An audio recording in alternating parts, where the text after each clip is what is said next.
یہ صدا حریت جموں کشمیر ہے، پیش خدمت ہے خصوصی اپ ڈیٹ۔ بھارت کے غیر قانونی زیر قبضہ جموں کشمیر میں کل جماعتی حریت کانفرنس اور دیگر حریت رہنماؤں اور تنظیموں نے کم عمر طالب علم طفیل احمد متو کو شہادت کی 11ویں برسی پر شاندار خراج عقیدت پیش کیا ہے۔ بھارتی پولیس اہلکاروں نے کم عمر طفیل احمد متو کو 11 جون 2010 کو سری نگر کے گنی میموریل اسٹیڈیم کے نزدیک اس وقت آنسو گیس کا گولہ سر میں مار کر شہید کر دیا تھا جب وہ ٹیوشن سینٹر سے واپس اپنے گھر لوٹ رہا تھا۔ طفیل احمد متو کے اس بے دردانہ قتل کے خلاف مقبوضہ خطے میں مسلسل کئی ماہ تک زبردست بھارت مخالف مظاہرے کیے گئے تھے، جس دوران بھارتی فوجوں اور پولیس اہلکاروں نے 125 سے زائد مظاہرین، جن میں اکثر نوجوان تھے، شہید کر دیے تھے۔ کل جماعتی حریت کانفرنس کے working vice chairman Ghulam Ahmad گلزار نے شہید طفیل احمد متو اور 2010 کے انتفاضہ کے تمام شہداء کو شاندار خراج عقیدت پیش کرتے ہوئے اقوام متحدہ کے جنگی جرائم کے ٹرائبونل سے اپیل کی کہ وہ بھارتی فوجوں کی طرف سے مقبوضہ جموں کشمیر میں پیش آنے والے قتل عام کی تمام واقعات کی تحقیقات کر کے مجرم بھارتی اہلکاروں کو قانون کے کٹہرے میں لانے کے لیے کردار ادا کرے۔ کل جماعتی حریت کانفرنس آزاد جموں کشمیر شاخ کے زیر اہتمام اسلام آباد میں شہدائے چوٹا بازار سری نگر کو خراج عقیدت پیش کرنے کے لیے ایک کانفرنس منعقد کی گئی۔ کانفرنس میں شریک حریت قائدین نے کہا کہ 11 جون 1991 کو بھارتی فوج نے سری نگر کے علاقے چوٹا بازار میں اشتعال میں آتے ہوئے سید منصور میں واقع اپنے فوجی کیمپ سے لے کر ڈاؤن ٹاؤن سری نگر سے چوٹا بازار تک خودکار ہتھیاروں سے اندھادھند فائرنگ کر کے 32 بے گناہ شہریوں کو شہید اور 22 کو شدید زخمی کر دیا تھا۔ بھارت کے غیر قانونی زیر قبضہ جموں کشمیر میں قابض بھارتی فوجوں کی طرف سے جاری جنگی جرائم کے خلاف تحریک کشمیر برطانیہ کے زیر اہتمام برمنگھم میں ایک پرامن احتجاجی مظاہرہ کیا گیا۔ خصوصی اپ ڈیٹ ختم ہوا۔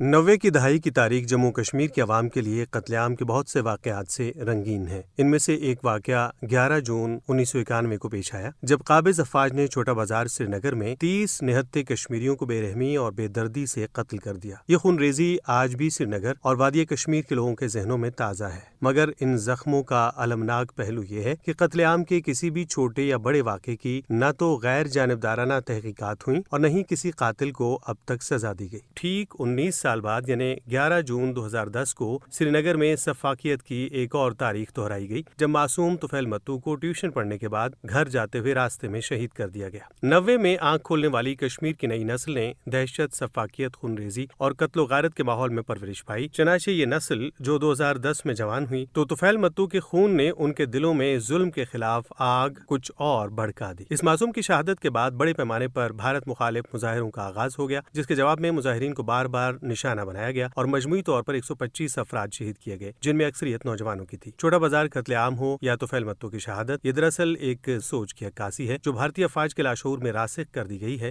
کہ انہیں جو بھی کشمیری نظر آتا ہے وہ اسے راستے سے ہٹانے کے لیے نشانہ بنانے سے نہیں چوکتے، چاہے وہ بچہ ہو، بوڑھا ہو، خاتون ہو یا نوجوان۔ کیا کشمیری عوام کا خون سرخ رنگ کا نہیں؟ اگر ان کی رگوں کا خون بھی سرخ ہے تو پھر انصاف کا یہ دوہرا معیار چمانی دارت۔